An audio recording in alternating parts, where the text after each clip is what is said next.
Hello दोस्तों, आज मैं बताने वाला हूँ आपको कि चैरिटेबल कंपनी क्या होती हैं। अपने जैसे कंपनीज जो एक्ट 2013 उसके अंदर बताया गया है सेक्शन 8 में कि companies are a specific type of company incorporated and under the companies act 2013 in India. These companies are found primarily for promoting charitable object such as. क्या ये कंपनी वो कंपनी होती हैं जो किसी प्रॉफिट के उद्देश्य के लिए नहीं बनाई जाती हैं।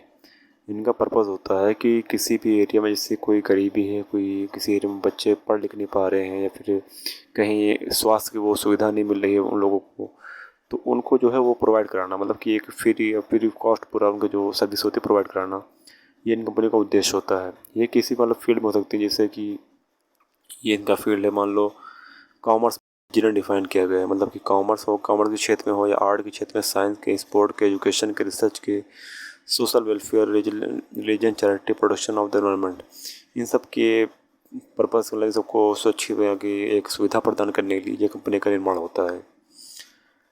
इनके कुछ फीचर्स होते हैं वो आप जान लेते हैं। जो सेक्शन 8 कंपनी है जो कहा जाता है charitable purpose. The primary objective of this company is to promote charitable causes, not to make profit for share holders.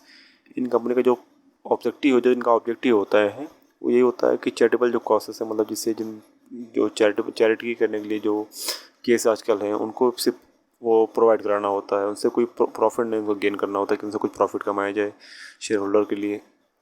No dividend distribution, और इस कंपनियों के अंतर्गत कोई डिविडेंड नहीं दिया जाता। जो भी उसके मतलब जुड़े हुए लोग होते हैं, जितने भी उसके शेयर धारक होते हैं या फिर कोई उनके इंडिविजुअल कोई आदमी कोई जुड़ा हुआ है, तो उसको डिविडेंड नहीं मिलता इसमें। Section 8 company are prohibited from distributing dividend to their members. जिसके मेंबर होते हैं उनको ये डिविडेंड नहीं देती कंपनियाँ।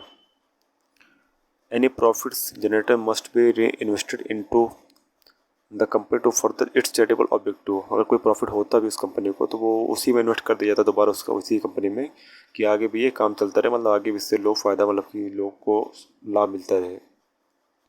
Central government approval to register a section 8 company one needs to obtain approval from the central government. ये कंपनी बनाने के लिए सबसे पहले आपको सेंट्रल गवर्नमेंट से एक तो आपको एक आफ्टर होता है कि कोई डॉक्यूमेंट होना चाहिए, कि एक सर्टिफिकेट होना चाहिए कि अप्रूवल मिला है आपको बनाने का। ऐसे नहीं कि आप किसी भी बना के उससे आप लोगों की सहायता करने लगे, फिर उसमें आप प्रॉफिट उसको गवर्नमेंट पता भी नहीं चले, तो इसलिए जो है सेंट्रल गवर्नमेंट से पर अप्रूवल लेना पड़ता है।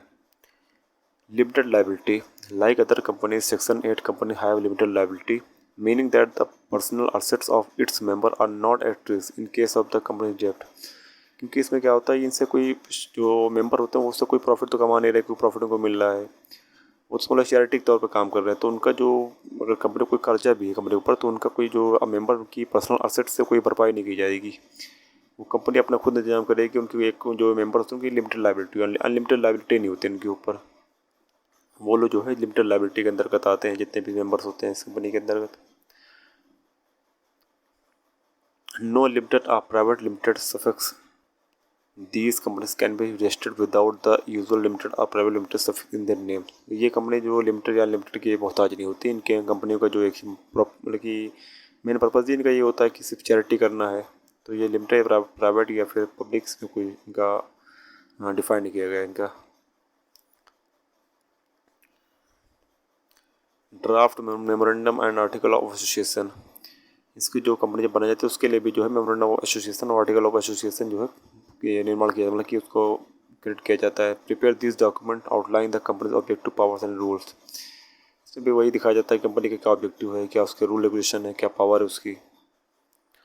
Obtain central government approval, submit an application to the central government along with the necessary documents requesting approval to register the company. Central government की जो एप्लीकेशन मतलब कि सबमिट की जाती है उसके अंदर क्या होता है कि जो उससे कंपनी से जुड़े हुए जो डॉक्यूमेंट्स होते हैं तो उसी को उसमें शामिल किया जाता है, और इसलिए दिया जाता है कि कंपनी का जो है रजिस्टर हो सके। File incorporation document, once approval is granted file the necessary document with the register of company. जो आरओसी होती है उसके पास जब ये यहाँ से अप्रूवल एक्सेप्ट हो जाता है सेंट्रल गवर्नमेंट से, तो डॉक्यूमेंट वहाँ चले जाते हैं। फिर obtain certificate of incorporation upon successful registration the company will receive a certificate of incorporation. जब उसका सक्सेसफुली जब रजिस्ट्रेशन हो जाता है कंपनी का, तो उसे जो है एक सर्टिफिकेट मिल जाता है इनकॉर्पोरेशन का, तो वो अपना एक एग्जिस्टेंस में आ जाती है, मतलब वजूद में आ जाती है कंपनी। फिर benefits of forming a section 8 company, इसकी जो है कि फ़ायदे क्या क्या हैं सेक्शन 8 द्वारा जो जो कंपनियाँ हो सेक्शन 8 वाली जो चैरिटेबल वाली कंपनी, इनका फ़ायदे क्या है इनके मतलब बनाने का।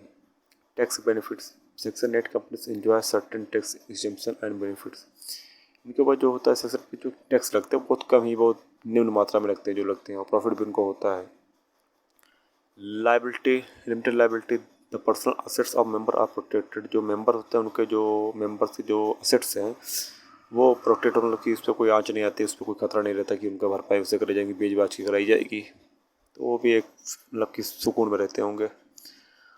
Charitable status, these companies can benefit from public trust and goodwill, ये कंपनी जो होती है इनको पब्लिक से भी सहायता मिलती है, बहुत से लोग जो राजनेता हैं, लोग पॉलिटिशियन है वो भी दान करते रहते हैं इस कंपनियों में कि इससे लोगों की और सहायता की जा सके, या फिर बहुत बड़े बड़े जो सेलिब्रिटी होते हैं वो भी दान करते हैं इसमें। And legal entity, they have a separate legal identity distinct from its their members, इनकी भी जो है अपनी खुद की अलग पहचान होती है, इनके मेंबर्स इनकी पहचान नहीं की जाती है, मतलब कि ये जो भी हैं क्या अपने अलग ही पहचान की होती है। Section 8 companies provide a legal framework for organizations that wish to pursue charitable objectives. Section 8 जो कंपनी होती है वो एक लीगल फ्रेमवर्क, एक कानूनी एक ढांचा मतलब कि प्रदान करती हैं ऑर्गेनाइजेशन को, संस्था को, कि वो जो है एक जो चैरिटेबल ऑब्जेक्ट, चैरिटेबल जो पर्पज़ है, उद्देश्य है, वो सही से पूरा करें वो।